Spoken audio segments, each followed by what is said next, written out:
বৃষ্টি ও ভূমিধসে বিপর্যস্ত উত্তরবঙ্গের একাধিক এলাকা। গোটা মিরিক জুড়েই ভয়াবহ পরিস্থিতি। জলের তোড়ে ধুয়ে মুছে সাফ মাথা গোজার ঠাইটুকু। এক প্রকার ধ্বংসস্তূপে পরিণত হয়েছে মানুষের ভালোবাসার শহর মিরিক। জলের তোড়ে ভেসে গিয়েছে গেরস্থালির সবকিছু। ব্যাপক সমস্যায় পড়েছেন সেখানকার মানুষজন। বুধবার রাতেই মিরিকের শিয়ক পরিদর্শনে যান জিটিএ চেয়ারম্যান অনিত থাপা। এছাড়াও একাধিক বিপর্যস্ত এলাকা পরিদর্শন করেন অনিত থাপা।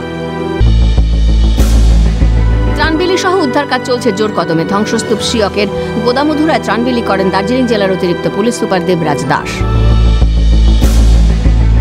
অন্যদিকে বৃহস্পতিবার সকালে বিপর্যস্ত এলাকা পরিদর্শনে যান জিটিএ প্রধান উপদেষ্টা অমর লামা। দিলেন পাশে থাকার আশ্বাস। গোপালধারা চা বাগান সংলগ্ন পাঁধুরে গ্রামের ছবিটাও ভয়াবহ। ধ্বংসস্তূপে পরিণত হওয়া বাড়ির ছবি ধরা পড়েছে সংবাদ মাধ্যমের ক্যামেরায়। প্রকৃতির পরিহাস ভরা মরশুমে কাঁদছে পাহাড়। ছন্দে ফেরার জন্য চলছে আপ্রাণ চেষ্টা।